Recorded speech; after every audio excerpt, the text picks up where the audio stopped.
Boa noite a todos. É sempre uma alegria para todos nós estarmos reunidos em nome de Jesus e que possamos, mais uma vez, nessa noite, aprender um pouco mais. Porque através do aprendizado, nós vamos conseguindo caminhar com mais acertos e com mais facilidade na nossa vida. Gostaria de começar o trabalho dessa noite falando sobre uma história, uma pequena história para a gente refletir durante o assunto que nós vamos abordar nessa noite. Diz o seguinte, que um jovem, sentindo-se incomodado com muitas dores abdominais, ele procurou um médico. Chegando no médico, o médico o examinou, fez o diagnóstico e viu que ele estava com cirrose hepática. E disse a ele, olha, existe alguns medicamentos que você deverá tomar, aliado a uma caminhada diária que você deverá fazer, assim como alguns exercícios após essa caminhada. Isso vai aliviar as suas dores e vai te dar uma condição melhor de vida. Você vai, durante um mês, realizar isso e depois você volta. Eu quero saber como você se encontra, como é que foi, porque esse tratamento eu recomendo para as pessoas e esse tratamento, geralmente, ele tem bons resultados. Feito isso, o jovem foi para sua casa, iniciou o tratamento e voltou depois de 30 dias. Quando ele chegou na frente do doutor, do médico, ele diz que ele não havia melhorado nada. O médico ficou até um pouco sem jeito, porque normalmente esse tratamento dava certo com as pessoas, acalmando as dores. E ele havia dito que não tinha feito efeito nenhum para ele. E o médico perguntou, você realmente tomou o medicamento como eu lhe passei? Perfeitamente, doutor. 3 vezes ao dia, como o senhor me pediu. Você caminhou? Sim. Caminhei 5 quilômetros por dia, como o senhor pediu. Recomendou. No início foi um tanto difícil, mas hoje já faz parte do meu hábito. E os exercícios, após 1 hora de exercício, todos os dias, depois da caminhada. O doutor pensou, o que poderia estar errado se tudo aquilo que havia sido passado estava sendo executado. Aí ele arriscou mais uma pergunta. Ele disse, você parou de beber? E ele disse, não parei de beber. Então, a gente vê que para que as coisas ocorram na nossa vida, é necessário uma certa adesão em relação a determinadas informações que nos são passadas e também a adesão quanto à nossa responsabilidade perante aquilo que desencadeou os problemas. Então, quando nós chegamos numa casa espírita, a casa espírita, através da doutrina espírita, ela recebe a todos nós.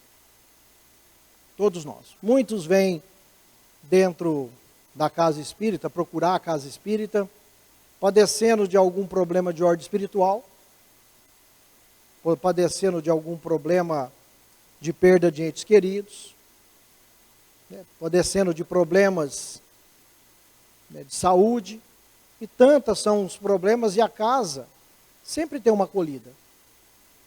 Tem as entrevistas, que são atendimento fraterno, a pessoa passa, a pessoa conversa, explica, expõe as suas situações, é orientada.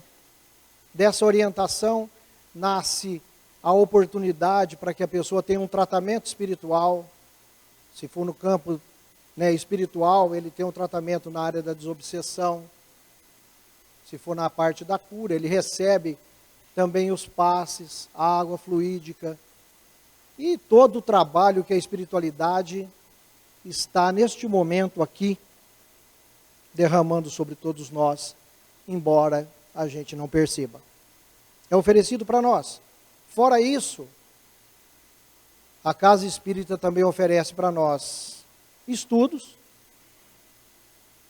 oferece para nós palestras, tem livros que a gente pode ler, DVDs, CDs, uma infinidade de recursos que a casa oferece. E a casa oferece, além disso, ela oferece a oportunidade de cada um,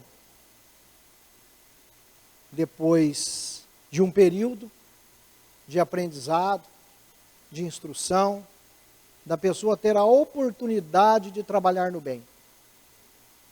É levado também em todo esse trabalho, em todo esse período, né, a conscientização de cada um de nós, né, de termos o Cristo dentro da nossa casa. E o Cristo, ele entra dentro da nossa casa através do Evangelho que nós fazemos no nosso lar. Que eu creio que a grande parte de nós aqui já nos habituamos a realizar esse Evangelho. E tem esse trabalho, como eu estava falando, que é ofertado para todos nós. Então, a gente recebe as orientações, recebe os medicamentos da espiritualidade, a gente recebe tudo aquilo que é possível para que a gente tenha êxito, a gente recebe. Aí falta só a nossa parte, só falta a nossa parte.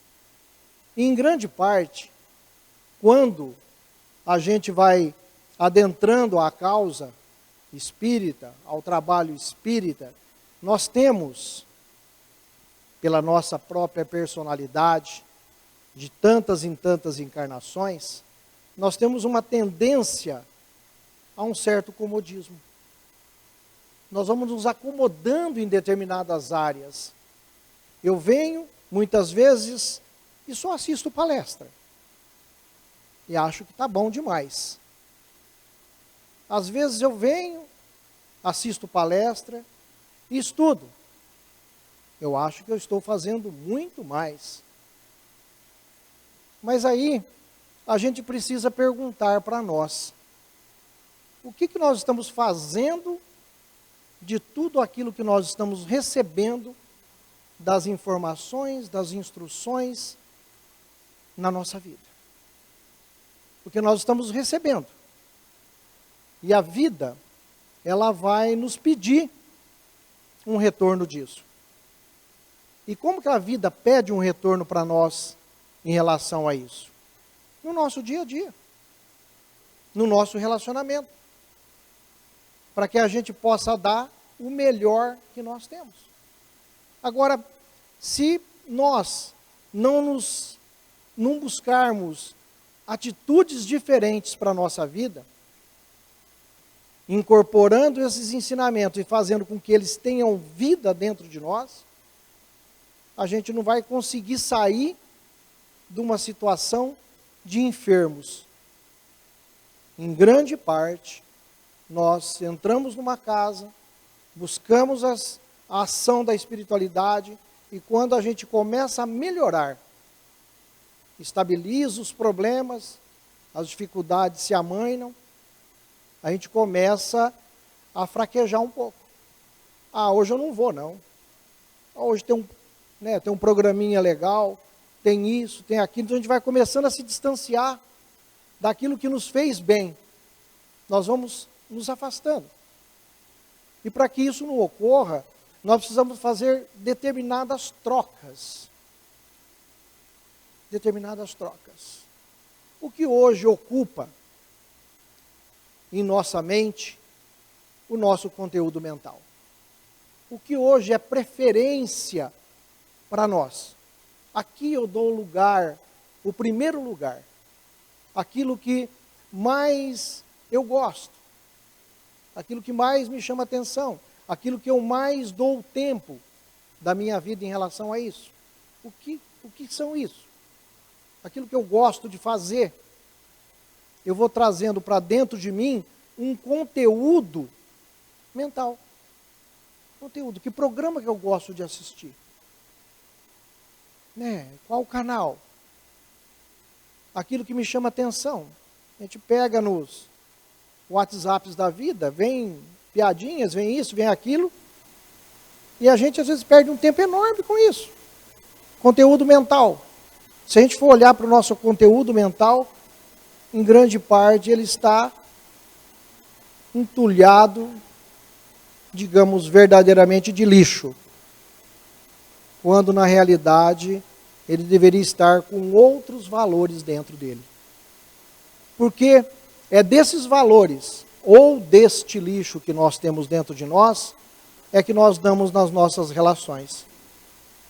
Porque na hora que nós precisamos nos expressar, na hora que nós precisamos agir em determinado momento perante uma situação inesperada, alguma coisa que aconteceu de pronto, a gente responde com aquilo que é instinto. E se eu não conseguir dominar o meu instinto, eu vou agredir como eu sou agredido.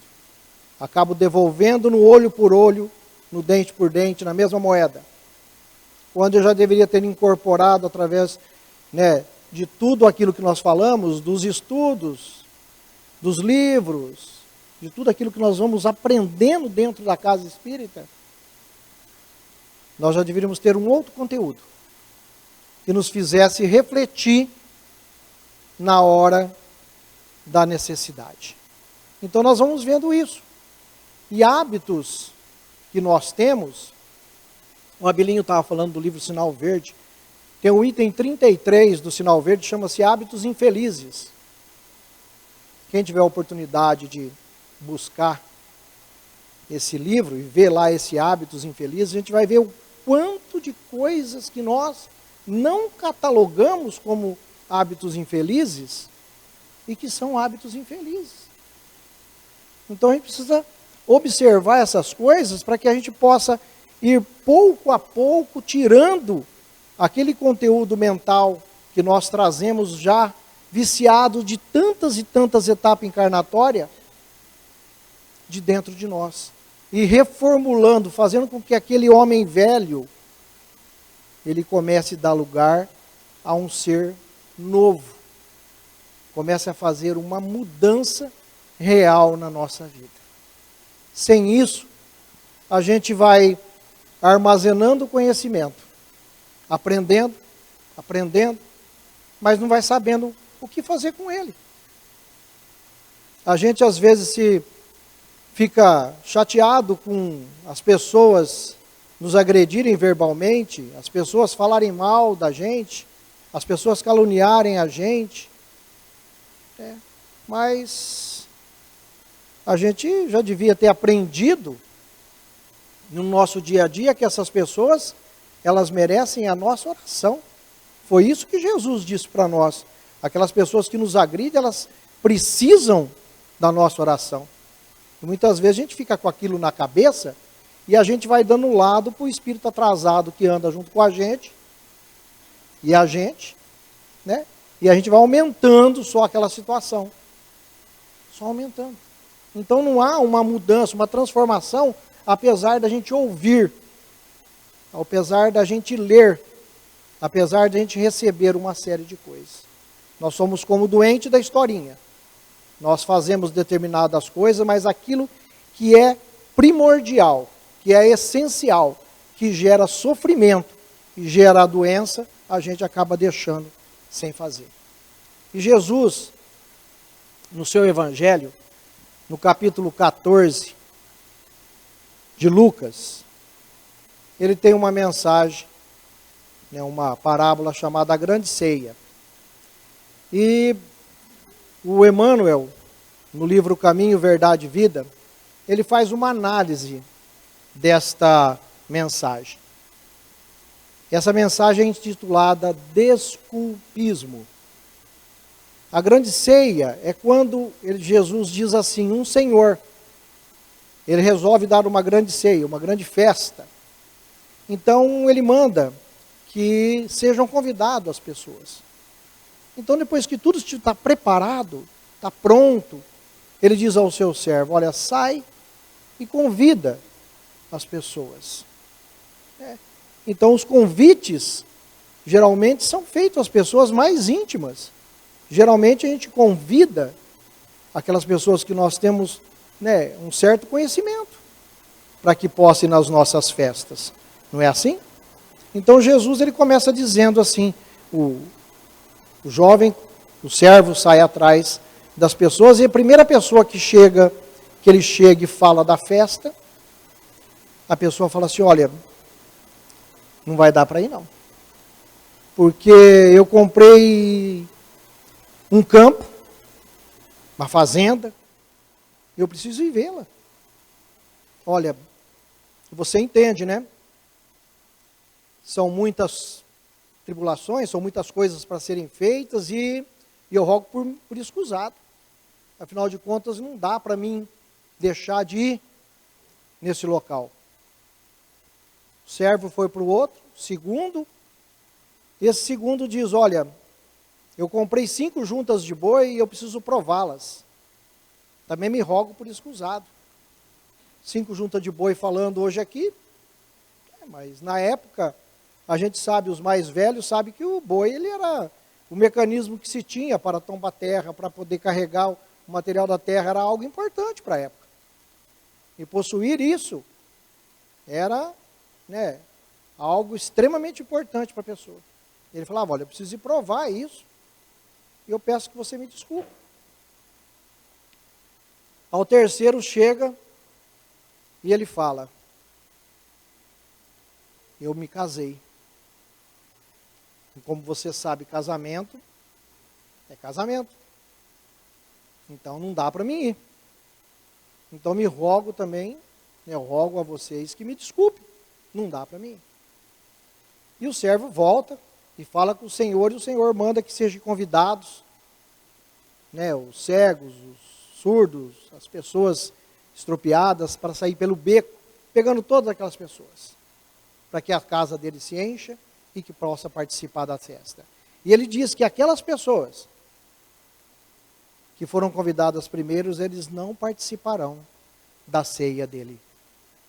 Então, Jesus, nesse trecho, ele está falando aos fariseus e aos doutores da lei dentro da casa deles. Então ele estava falando justamente àqueles que tinham o conhecimento, que sabiam o que era o reino de Deus, o que significava essa ceia, esse contato com a espiritualização. E essas pessoas estavam arrumando desculpas. E nesse livro, o Emmanuel ele fala para nós assim, a gente também vai arrumando desculpas. Os jovens dizem, eu sou muito jovem,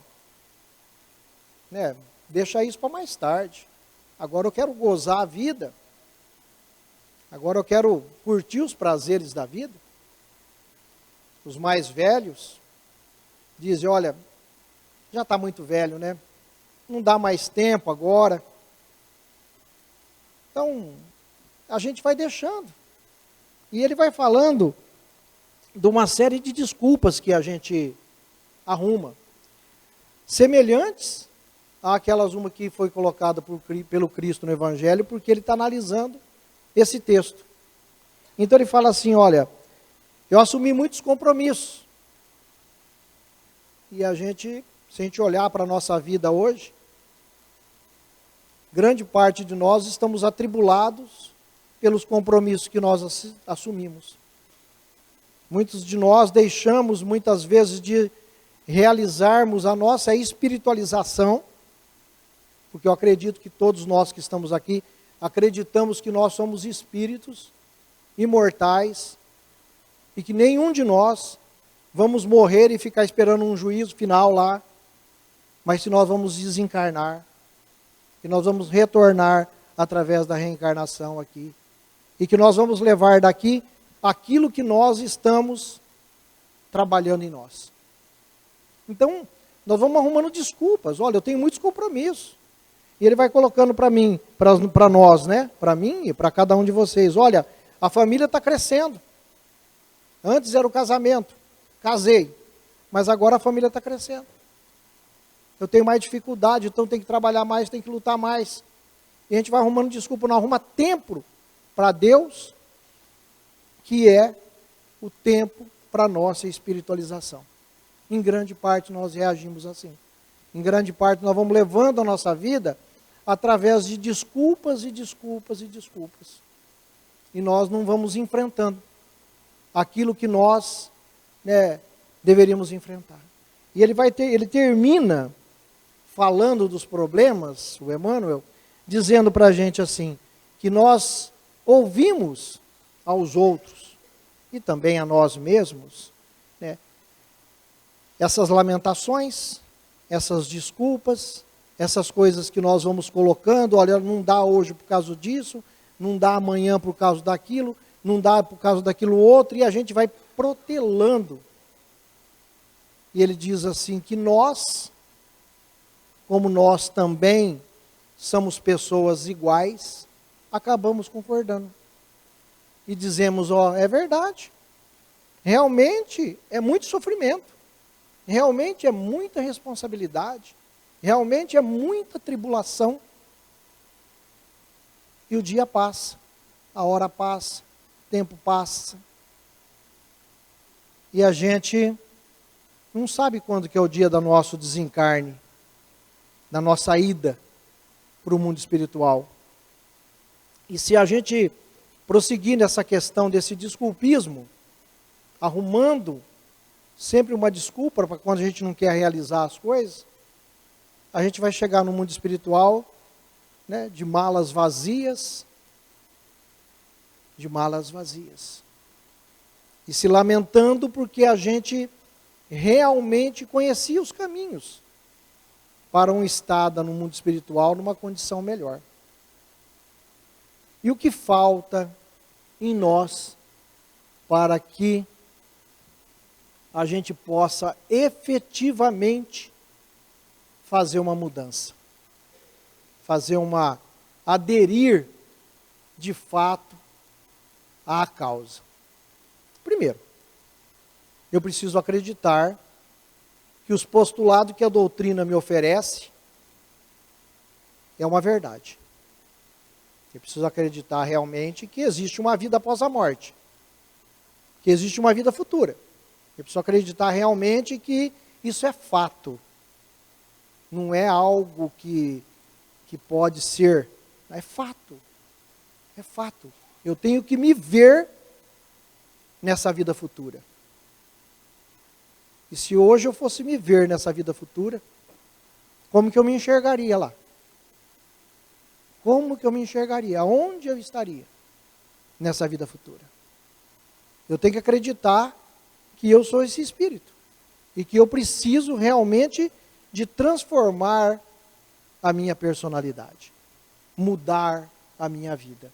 Eu preciso acreditar nisso. Porque a gente veio para cá com uma proposta. Uma proposta. Primeiro, quando Deus nos criou, Ele criou com uma finalidade. Que era nos levar à perfeição.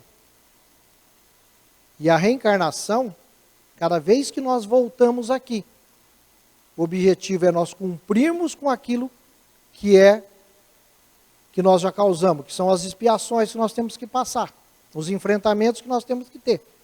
Mas a questão seguinte diz melhoramento progressivo. Eu estou melhorando, você está melhorando a cada etapa. A cada etapa. Qual é o índice de aproveitamento se eu olhar para a minha vida hoje e dizer assim para mim, daquele homem velho, não fisicamente, né? Daquele homem velho, com aquele homem com hábitos infelizes, com conteúdo mental ruim, que eu era. Como que está hoje? Quanto que melhorou isso? Qual o avanço que eu tive em paciência? Quanto que eu avancei em tolerância? Quanto que eu avancei, em gentilezas, em cuidados, em atenção para com o meu semelhante? Quanto que o meu coração já está sendo tocado pelo sofrimento do semelhante? E não somente pelo semelhante que está dentro da minha casa, não, mas pelo semelhante. Porque meu irmão é qualquer um. Então, a gente tem que olhar, fazer uma avaliação em tudo isso. E para que a gente possa obter vitórias na experiência que nós estamos vivendo, nós temos que trabalhar uma coisa em nós. Trabalhar uma coisa chamada vontade. Vontade. O Emmanuel, num livrinho chamado Pensamento e Vida, bem fininho, deu umas mensagens ali maravilhosas. Não é uma mensagem, aquilo ali é todo um conjunto de conhecimentos que, por mais que a gente estuda, cada vez a gente vai aprendendo mais. Ele fala que a vontade, ela é uma senhora soberana. E ele divide isso como se, na nossa vida, como se fosse um escritório. Um escritório. Onde ele coloca essa vontade como gerente geral. O gabinete geral lá em cima. Aí ele vai colocando os departamentos. Departamento do desejo. Departamento da inteligência. Departamento da imaginação. Departamento da memória. Ele vai colocando diversos departamentos. Abaixo e controlado pelo desejo. Veja bem. A gente fala assim, poxa, desejo não, perdão. Pela vontade. Pela vontade. Aí a gente fala assim, poxa, mas a vontade? Bom, quando você tem vontade de realizar uma coisa, e você está imbuído de vontade, você faz. É só você olhar para você. Se você tomar o desejo de parar de fumar, você para. De parar de beber, você para. De parar de usar droga, para. De parar de falar palavrão, você para. Mas você precisa ter um ardente desejo. Uma vontade soberana, que consegue atuar e controlar tudo isso. Porque ele fala para nós o seguinte.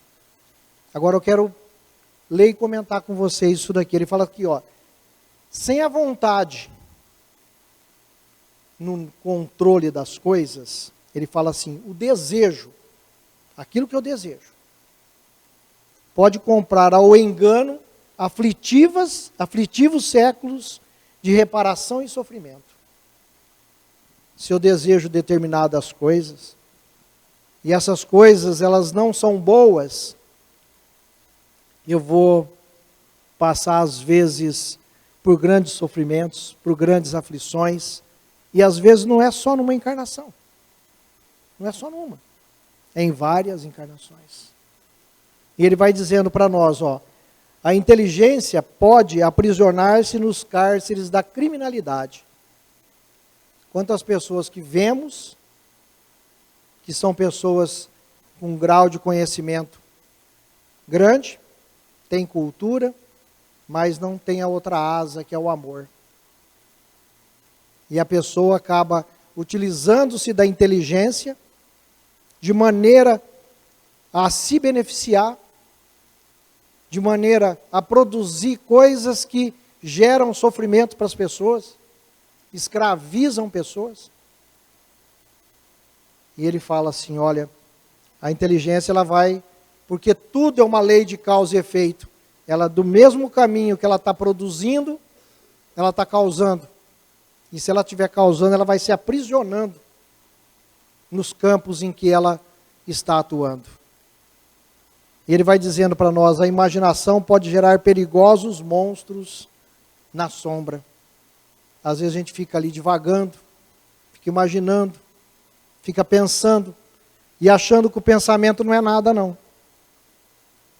Já leram a Gênese de Kardec, capítulo 14? que fala para nós da fotografia do pensamento? Pensamento é tudo. Pensa. Você já está criando, você está pintando um quadro mental. Você está imaginando, você está pintando esse quadro mental. E o problema é que esse quadro mental, a espiritualidade que está lá, está vendo. Os espíritos bons estão vendo e os espíritos ruins estão vendo. O que acontece? Olha, se o meu pensamento, se a minha imaginação ela está campeando para coisas fúteis, para conteúdos, né, que são ruins, ora, os espíritos atrasados vão estar lá pintando coisas que eu quero. Afinal de contas, o que eu estou desejando? O que eu estou pensando? Qual o objetivo que eu tenho sobre aquilo que eu estou imaginando? Eles vão lá acrescentando. É isso mesmo, olha, isso é bom. E a gente vai vendo. Quando a gente vê, a gente está enredado pelos espíritos atrasados, de forma que a nossa vida já está comprometida. E ele vai dizendo para nós, a memória, que tem a função de armazenar as coisas, quando ela não tem uma vontade firme, ela acaba se tornando frouxa, ela não anota nada. Passa tudo despercebido, aquilo que é... Porque a gente fala assim, olha, você não consegue, as pessoas às vezes não conseguem, vêm num estudo, numa palestra, lê um livro e parece que não consegue reter nada. A atenção, né, é dispersada. A espiritualidade que não quer que a gente aprenda as coisas, está ali, ó. Deixa disso, vai curtir a vida, vai fazer outra coisa. Você tem tanta coisa para fazer e a gente não consegue concatenar as coisas. Não consegue observar as coisas e não consegue trabalhar.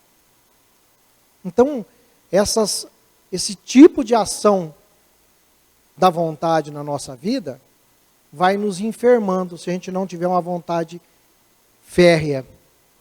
No Livro dos Espíritos, Kardec pergunta na questão 909. O homem poderia sempre vencer as suas más tendências pelos seus próprios esforços? Veja bem a pergunta. O homem poderia sempre vencer as suas más tendências pelos seus próprios esforços? O que vocês acham? A gente poderia? Resposta da espiritualidade: sim. E às vezes com pouco esforço. O que lhes falta é a vontade. Vontade falta. E ele conclui dizendo, com poucos são aqueles que se esforçam. Tem a vontade. Então, a vontade, ela faz com que a gente alavanque as coisas. E Kardec, ele vai mais, na questão 911, ele diz assim, olha, não existe paixões de tal maneira vivas e irresistíveis que a vontade seja impotente para superar. Veja bem, não existem paixões de tal maneira vivas e irresistíveis que a vontade seja impotente para superar. Se a gente acha que existe, a gente está errado. Ele fala para nós assim, há pessoas que dizem, eu quero, mas a vontade está somente nos lábios. Elas querem, mas não estão muito satisfeitas que assim não seja. Eu quero, mas eu não quero. Sabe, tá bom, estou acomodado, porque se houver alguma mudança, vai me incomodar. E esse incômodo vai me causar, contrariedades. E ele fala assim, olha para nós, fechando, ele fala assim, quando o homem julga, veja bem, guardem bem isso, para que a gente possa lutar contra a nossa má vontade. Ele fala assim, quando o homem julga que não pode superar suas paixões é que o seu espírito nelas se compraz, como consequência da sua inferioridade. Eu só não me livro das coisas porque eu sinto prazer nelas. Eu curto elas. Eu gosto delas. Então eu permaneço com elas. Nada mais justo. Se eu tenho uma vontade fraca, é óbvio que eu não vou conseguir vencer barreiras. Não vou conseguir. Eu posso, como no início do trabalho, eu posso caminhar, posso tomar remédio, posso vir na casa espírita, posso escutar palestra, posso participar de estudo, posso receber o passe, beber d'água fluidificada, receber auxílio da espiritualidade através das reuniões de desobsessão. Mas eu preciso de mais. Até aí eu só estou recebendo. O importante é aquilo que eu vou dar. Aquilo que eu vou dar. Nós estamos acostumados muito a pedir nas nossas preces. Quando a nossa atitude já deveria, com o aprendizado que às vezes nós já temos, ter a atitude do apóstolo Paulo que fala para nós, fala para o Cristo. Senhor, o que queres que eu faça? O que eu posso fazer? Se eu recebi alguma coisa, eu tenho por obrigação fazer com que essa luz que eu recebi, que essa instrução que eu recebi, ela seja viva na minha vida e ela possa melhorar o meu contato, melhorar o meu ambiente de trabalho, melhorar o meu lar, melhorar a minha vida. Melhorar tudo em torno de mim. Só assim eu vou percebendo que realmente a doutrina, o ensinamento do Cristo, ele vai criando vida dentro de nós. Porque se não for assim, nós seremos pessoas que, apesar do aprendizado, estamos parados no mesmo lugar. E quando Jesus diz para nós, ele fala assim, que aquele que recebeu muito, muito será cobrado. Então, se nós estamos recebendo muito, muito será cobrado de nós. Para ajudar a cada um de nós, na nossa luta com a vontade, quero deixar uma frase com vocês, para que vocês possam meditar. Ela diz o seguinte: aquilo que você não alimentar, vai morrer. Aquilo que você não alimentar, vai morrer. Se você não alimentar a tua vontade, ela vai morrer. Se você não alimentar os teus vícios, ele vai morrer. Mas se você der comida para eles, eles vão permanecer vivos dentro de vocês. Então, que a gente possa levar essa mensagem para casa, refletir nisso. O que eu estou alimentando? A quem eu estou dando comida? A quem eu estou dando comida? Para os meus vícios ou para as minhas virtudes? Muita paz de Jesus a todos.